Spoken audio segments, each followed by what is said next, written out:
Good morning, everybody. Good morning, Mr. Gopi. Good morning. How are you? Pretty good. How was your Father's Day? Amazing, amazing. I gotta hug my little 3-year-old son up. Doesn't get better than that. Play some basketball with him, and very thankful, truly, to be a father. Basketball at age 3. That's impressive. Yeah, I figure he's gonna be the next Steph Curry. So, how was yours? Very nice. Nice and relaxing. The way it's meant Sometimes to you be. need that. Absolutely. So maybe we'll have an intimate group here today. But basically, how to put your best team on the field, in my opinion, is going to be role playing and training. Okay, and I got to be honest, doing my research for Friday, I actually learned a lot myself, which was pretty cool because I looked at the 5 biggest concerns that the buyers have, and I'm like, none of them can totally be eliminated, but a lot of them can be minimized through education and get people to take action in their own best interest. I don't know if that resonated with anybody, but things like affordability, fear that the belief interest rates are going down, prices are going down, all of these objections that are in the back of their mind, I think are things that we should talk about. And maybe we don't invite objections, but maybe we welcome questions so that we can educate people to take an action. And what I mean by this also is how many buyers truly regret getting into home ownership. Like, you have to think really, really hard to find somebody who regrets buying their first home. That makes sense.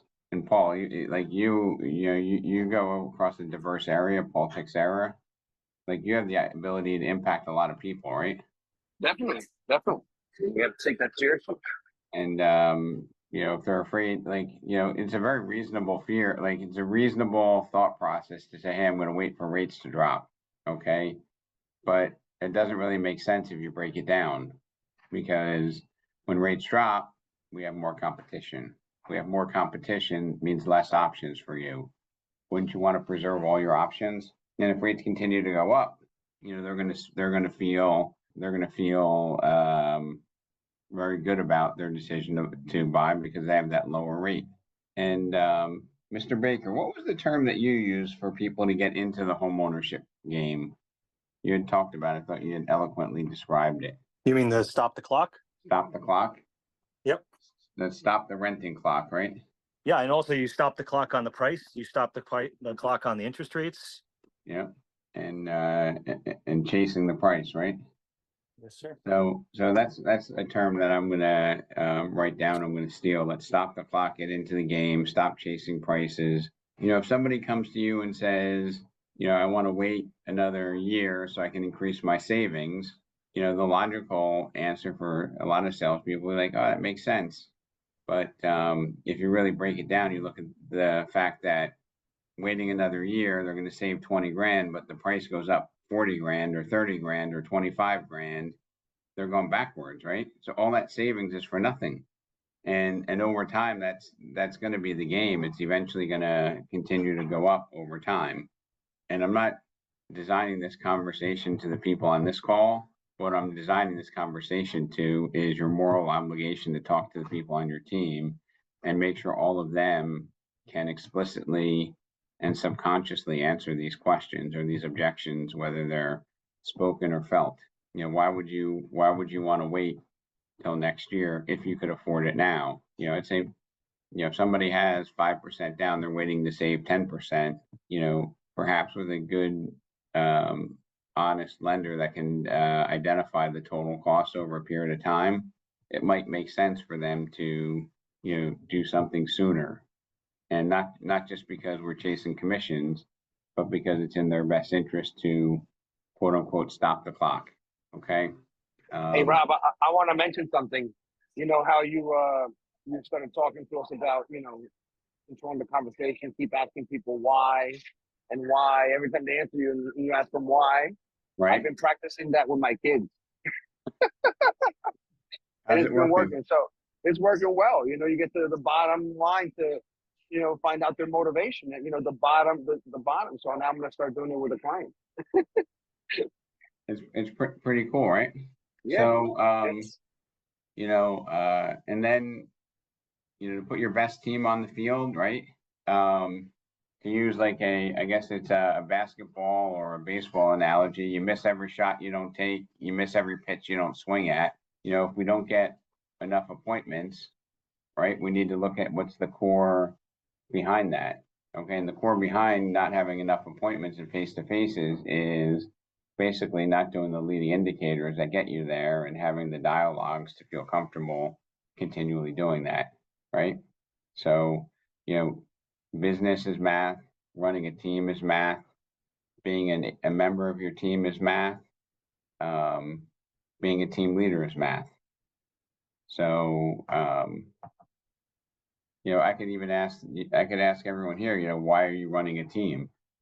You know, so Paul, why are you running a team? Being that you use that on your son or your children. You're on mute. because I like making people successful. And why do you In like return, why do you like making people successful? in return, I become successful. And I what's also important help and what's important about you becoming successful? Here we go, we're going down this rabbit hole. No, I understand. Yeah, but what's important about you becoming success? Like, what are you going to do differently when you're more successful? I have more balance in my life. And if you have more balance in your life, like, how's that going to change things? I'm able to spend more time with my family. So you'll be a better parent. Will you be a better team leader if you have more balance in your life? Yeah, as well. So, I mean, this is basically, you know, that going 7 levels deep piece. And again, it's not trickery.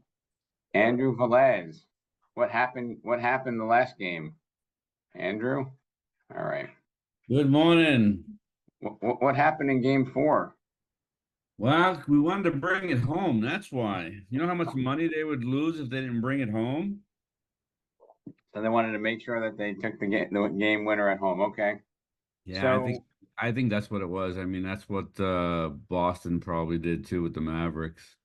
so anyway, how was your trip? It was great. We had an awesome time. We got to see some whales breaching. I have some spectacular photos, which I'll have to send you by email. Unbelievable. We had a really, really great time. Welcome back to reality. Yeah. It's hard to keep it together when you have very limited cell service and internet. We were on NCL and they probably have one of the worst internet packages in all the cruise ships. So while you were away, we added a new location down in South Jersey in the Philadelphia shore community of Ventnor. Oh, wow. So we have another team leader down there that hopefully she'll be joining us soon on these calls. Awesome. But anyway, what do we have? So, Mr. Kaplan. Scott, Yes, sir. Good morning. did it not rain on the day you canceled it? It did not rain. It was unbelievable. It was supposed to be another stormy afternoon like Wednesday, and it did not rain. That's what happens with your $4.4 million listing. Yeah. The best laid plans go awry. Well, Yep. congrats And then on we the were gonna listing do it. anyway.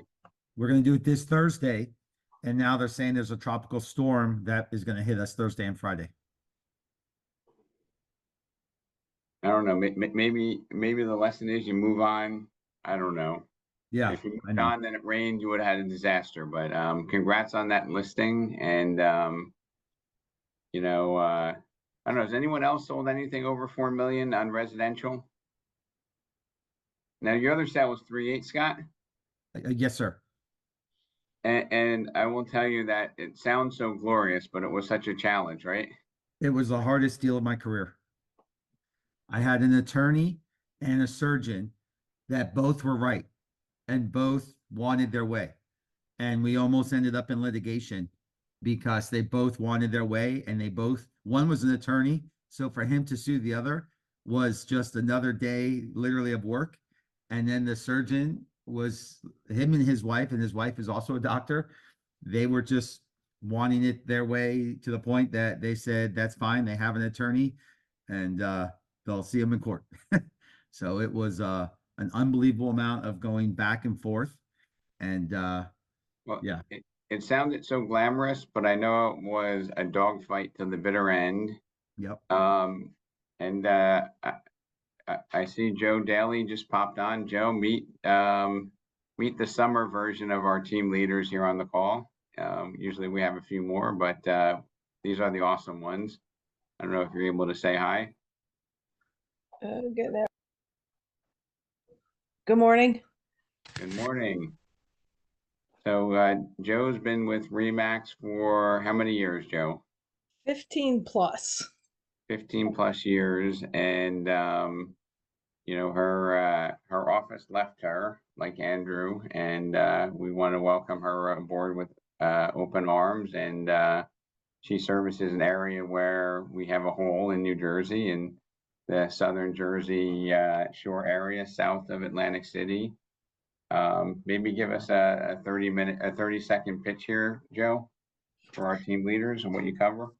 Sure. Good morning. I basically do Atlantic County, which encompasses Atlantic City, Galloway. The shore areas would be Atlantic City, Ventnor, Margate, somewhat into Ocean City, Cape May, which is Cape May County.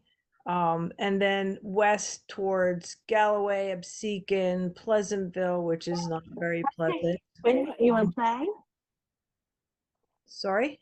Hang on, I'm going to mute everybody, and then you can unmute yourself again. Go ahead, unmute yourself, Joe.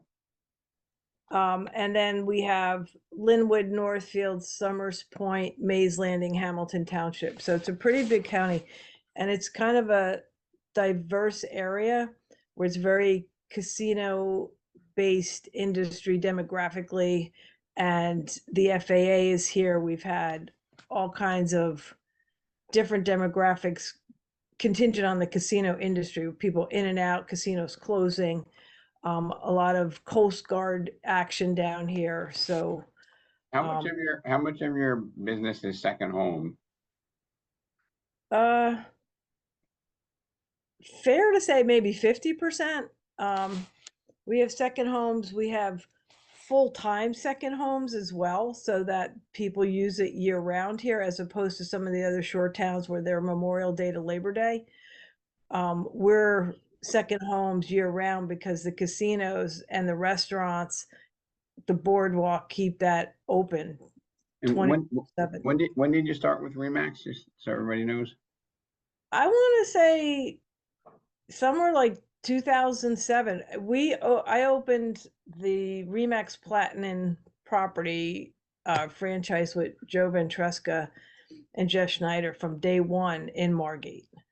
Actually, it was in my office while we were in my office, which was another personal realty office. And then they were building the one in Margate. And then we went from there to Margate. And maybe 5 or 6 years ago, I left Margate to reopen from Joe, the building that was in Ventnor, which I'm in the center of the island, which is technically known as Absecon Island. So it's in the middle of Atlantic City, Ventnor, Margate, Longport. Fantastic. Well, thank you for sharing. Block to the beach, so everybody come on down and see me. So thank you for sharing that with us. And hopefully we could have a healthy referral business back and forth. And you know, for those of you who are just coming on, you know, the premise of today is put your best team on the field, which means that we need to learn, we need to be able to better explain what we do, because sometimes a athlete can just perform at a really high level, but they wouldn't make a good coach because they don't understand, you know, what makes them so successful. A lot of times they're natural. And I think as we grow our teams, we need to emphasize the repeatable activities and observe those minor points that make the big differences. Okay. And, I'm going to start with, business is math. Okay. Conversations lead to appointments, appointments lead to sales, right? So we need to measure those metrics. And we also, with this, probably, at least once in a decade, if not once in a career, opportunity to get ahead of the curve with whatever change comes down the pike. Because if you pay too much attention to what's going on, we might get a little bit confused because the DOJ this, the DOJ that. So one MLS is putting commissions in, one's not. All I know is that the consumers will always need, honest, quality, skilled professionals to help them transacting some of the most expensive transactions that they'll do in their life. And that we have a very big responsibility, not only as dealing with the public, but trying to mentor the people on our team to be thriving, to be the best they can be. In other words, to be as educated, as motivated, as informed. And as we do that, and we up our skills so that we can be a better, educator, it reminds me of that slide from Keeping Current Matters. Most agents know what's going on. Good agents understand what's going on. Great agents can teach and explain what's happening. Right? So knowing, understanding, not good enough in our role. We need to be able to teach people how to take that information and make differences. Right? To get them to stop the clock, as Glenn Baker says, to get into the home ownership cycle, to understand not just the, rent versus own comparison, which is something that, back in the early 90s was the big thing. Hey, rent versus own when I was a lender. Now it's maybe let's look at the total cost of waiting versus the total cost of buying, and let's get our people fluid on that. Let's, whoever your lenders are, let's get them in the game so that they're part of the process of educating consumers about, if you wait a year and prices go up 4%, then you're basically going to be saving for nothing because all that savings is going to go just to pay a higher price. Okay. And you're also deferring, the benefit of having home ownership. When we talked about those 7 levels, I don't know if Charlie's still on. I think he might have dropped off, but oh no, there he is. The 7 levels of, asking those deeper questions. What's the price tag? What's the price of your kids waiting 2 years to get into a better school system? What's the value of them not having their own bedroom? What's their value of them not being in the neighborhood that you want to see them grow up in sooner? And I think some of those things you really can't even put a number on, right?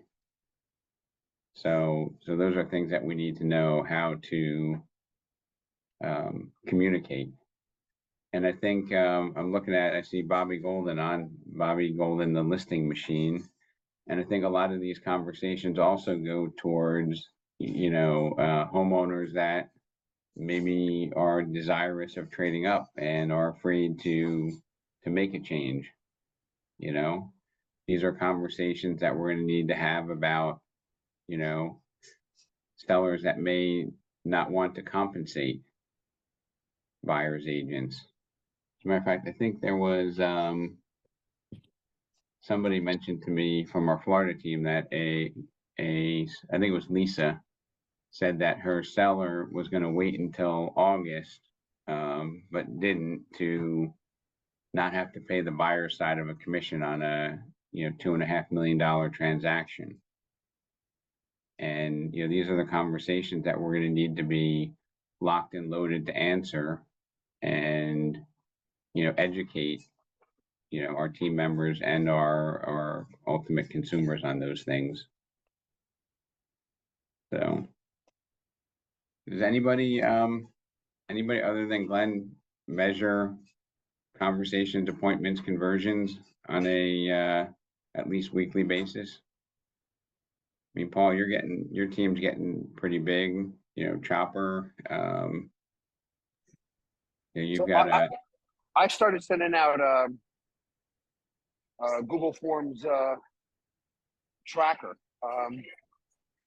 Every Friday I send it out so I can have it for today's meeting with my team at 10:30. So we're starting to do that. Not everybody's really, participating yet, but now we have new people coming on board. I think we're gonna get the people used to doing that. I'm talking to everybody about it. There's no way you can't, that you could increase your business or grow your business without knowing your numbers. I said, there's no, if you made $10 today and you want to make $20 tomorrow, how are you going to do it? So I'm working with everybody on tracking their numbers. And, Glenn, after our meeting, when I talked to Steven and I think it was Catherine, I said, what can we be doing better to help you out? And both of them said more accountability. When I think you have about as high a level of accountability as anybody, what does that mean? Like, how can we accommodate that without, waking them up in the morning? Yeah, well, that's what they mean by that. I think my take is I'm hiring for the team that I am building, not the team that I have today. So I'm just going to build it around the folks that aren't doing the work. And I think it's a skewed perspective, right? So, almost everyone on the team this year will be 5 million or higher. And I hold a pretty high standard. I don't let them sleep, right? I don't want a $2.5 million producer. So I just think that, when you're setting the bar that high and they think they're underperforming, well, maybe they are actually overperforming for the average Joe. Right. I mean, but, maybe I'm also biased, but I think that your team, has a lot of talent. And then there's also a really interesting phenomenon of, we'll call it the Cosgrove effect. And maybe you wanted to share with the group the Cosgrove effect. Yeah, so I had folks come over from a legacy brokerage that had a store, and just because they were loyal to me, and ended up one of them was when I told them that I was going to let him go from the team, and then it got to the point where I said I have a better approach. I'm just going to reduce his commission, and I reduced his commission, and he's having his best year yet, and money in pocket year yet, not just overall sales year. Because I know he was on the chopping block twice and he always came through, right? Yep. And then the reduction in commission suddenly sobered him up. I don't know what it was, but it worked. Let's put it that way, because he's going to cross the 5 million mark this year for the first time ever. And how did you address the leveling of commissions? I've done it with two of the members so far. And I basically said to them, hey, look, there's a cost to doing the business. I care about you, and I think that you care about me. Here's what you're costing me, and that's without my time. That's just raw cost. And I just lay the number down for them, and I say that I'm absolutely willing to invest that, but I can't do it at the split that we have today. Well, kudos. It was much easier than my brain told me it was. Yeah, you created, your brain told you a different story before you had the conversation, huh? It did. Yep. So there's a lesson. And, for team members that are on really high splits that aren't making any money, it doesn't really matter. What really matters is, how much are you bringing in to support your family? And, it's food for thought, and it's definitely an equitable piece. And now, Glenn, moving forward, you've your recruiting approach is a different comp structure, correct? It is a different comp structure and a different construct of the folks that are there. And Rob, my split change came from I acquired Market View Broker and I started to do homework on the different brokerages. And I realized that all the brokerages that had the promises of high splits have incredibly high attrition, and the agent's production is a third of the typical agent in the business. And at that point, I was like, you know what? I actually convinced myself that high splits don't matter, and that what I offer them does. And that's when my mindset kind of changed. That's how I'm recruiting now. So, you know, I take a bigger piece for every deal that I bring, and you know, it seems to work. I'm glad I'm getting my splits in line because my profitability has gotten much better. And Glenn, how much of your team business is, we'll start out with just you, your own business? Are you like I mean, 20%? production wise, Yeah, you 20 or less? last year I was 50. Right now I stand at about 28%. And then is that your solo business, or that business that you hand out to the team as well? No, that's measured separately. So I handed out 33 deals to the team so far this year. And you've adjusted the comp on the ones that you give out to, correct? Yeah. So essentially every 5 I give out, it's a whole deal for me, but I'm not doing any of the work. Fantastic. And Scott Kaplan, I didn't get to ask you that much about how are your team members, you know, coming along, and you know, what do you think they would say if you you know, ask them, hey, what can we do better to help you out? What do you think their suggestion would be? So that's interesting. They're definitely developing and working out.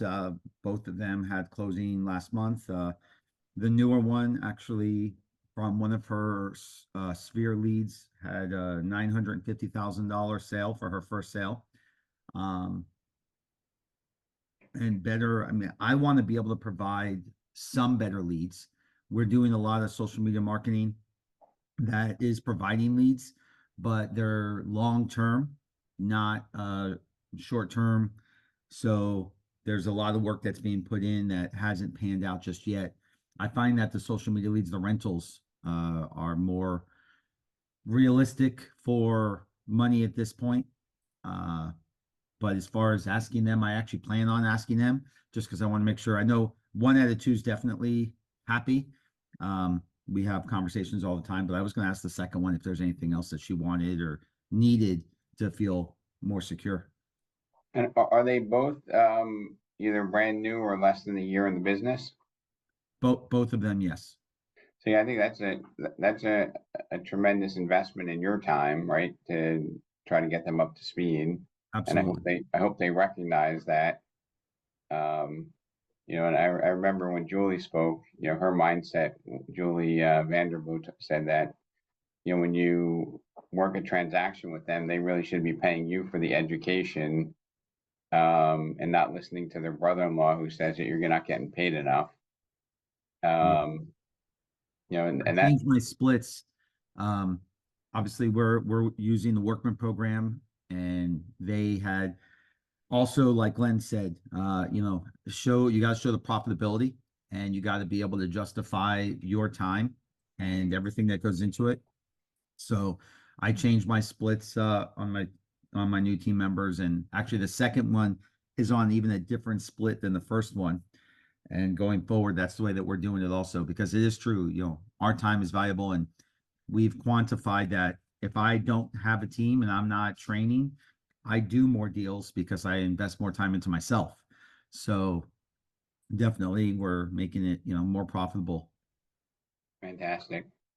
Well, I see Hector, you just popped on, but we're just about ready to wrap up.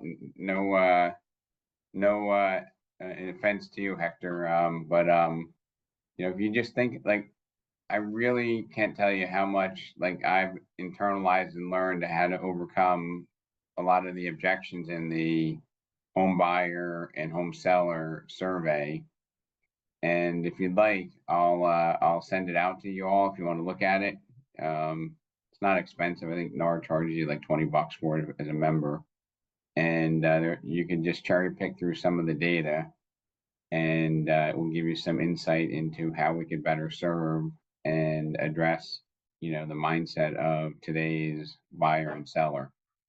So I'll have Fred shoot that out to all the team leaders, and you know, through the lens of helping your team members, you will wind up getting to be a better position player yourself as well.